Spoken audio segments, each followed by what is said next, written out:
Hello viewers, this is Mahmood और ये third part है लॉजिक ट्यूटोरियल्स का।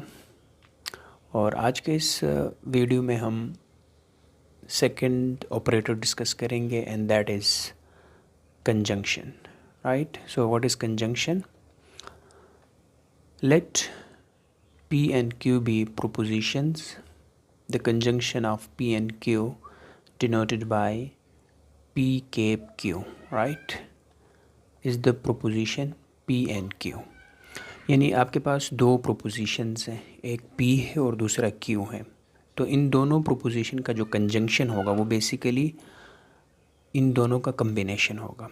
अब यानी दोनों प्रोपोजिशंस को आप कंबाइन करें with the help of and, तो आपके पास जो नया प्रोपोजिशन बनेगा वो जो कि basically combination of P and Q होगा, उसको हम कंजंक्शन कहेंगे। ठीक है, और उसको हम डिनोट करेंगे P कैप Q से। ठीक है, the conjunction P cap Q is true when both P and Q are true and otherwise false।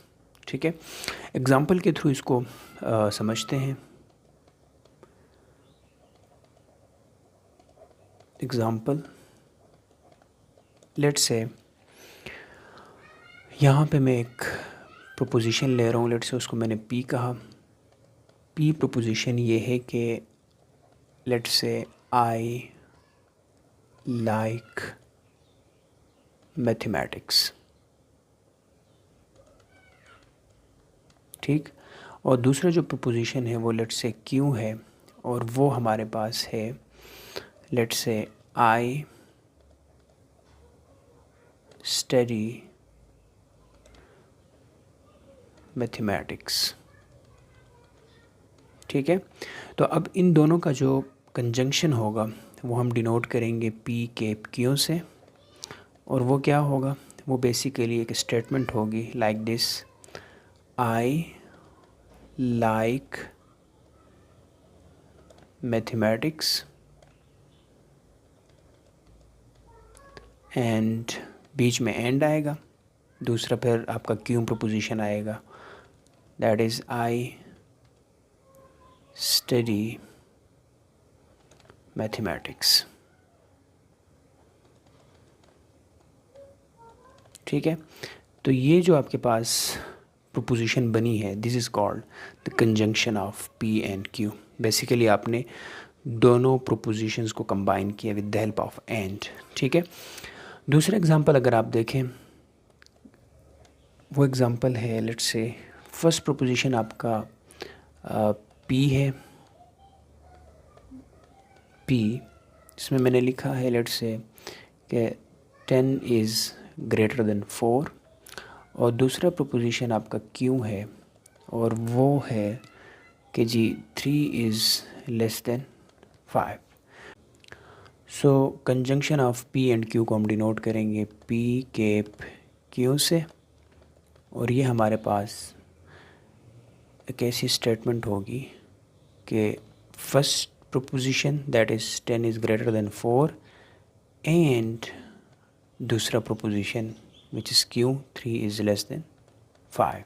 ठीक है, और आगे हमने लिखा है कि ये जो कंजंक्शन होगा P और Q का ये ट्रू होगा, यानी इसकी जो ट्रुथ वैल्यू होगी वो ट्रू होगी अगर आपके पास P भी ट्रू हो और Q भी ट्रू हो, यानी दोनों प्रोपोजिशन अगर ट्रू हो तो फिर कंजंक्शन ट्रू होगा, अदरवाइज़ ये फॉल्स होंगे। ठीक है, अगर आप देखें सेकंड एग्जांपल में, तो यहाँ पे आपके पास जो फर्स्ट प्रपोजिशन है P, दैट इज़ ये आपके पास ट्रू है बिकॉज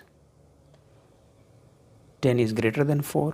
सिमिलरली Q जो प्रपोजिशन है इसकी जो ट्रुथ वैल्यू है ये भी ट्रू ही है बिकॉज 3 इज़ लेस देन 5, सो इसकी जो ट्रुथ वैल्यू है वो T है।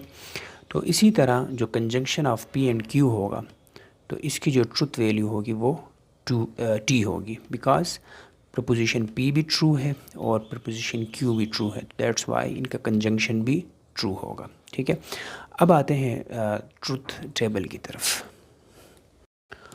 ओके, इस टेबल में जो फर्स्ट कॉलम है ये रिप्रेजेंट करेगा the truth values of preposition P, right, और इसी तरह जो सेकंड कॉलम है ये ट्रुथ वैल्यूज़ ऑफ प्रपोजिशन क्यों को रिप्रेजेंट करेगा, और इसी तरह जो थर्ड आपके पास कॉलम है ये रिप्रेजेंट करेगा the truth values of P के क्यू, यानी conjunction of P and Q को रिप्रेजेंट करेगा। ठीक है, तो अब इसमें देखें तो आपके पास पॉसिबिलिटीज़ ये हैं कि प्रपोजिशन पी की जो ट्रुथ वैल्यू है वो पॉसिबल है कि वो टी हो, इसी तरह प्रपोजिशन क्यू की जो ट्रुथ वैल्यू है वो भी पॉसिबल है कि ट्रू हो। तो अगर आपके पास प्रपोजिशन पी भी ट्रू हो, क्यू भी ट्रू हो, तो फिर इनका कंजंक्शन भी ट्रू होगा। ये हमने ऊपर यहाँ पे डिस्कस किया है। ठीक है, कि conjunction P and Q is true when both P and Q R true. ठीक है, और इसी तरह आपके पास ये भी पॉसिबिलिटी है कि जी प्रपोजिशन पी की जो ट्रुथ वैल्यू है वो ट्रू हो, लेकिन क्यू की जो ट्रुथ वैल्यू है वो फॉल्स हो। ठीक है, तो फिर क्या होगा, कंजंक्शन की जो ट्रुथ वैल्यू होगी वो भी फॉल्स होगी। ठीक है, और इसी तरह आपके पास ये भी पॉसिबिलिटी है कि प्रपोजिशन पी की जो ट्रुथ वैल्यू है वो फॉल्स हो और प्रपोजिशन क्यू की जो ट्रुथ वैल्यू है वो ट्रू हो।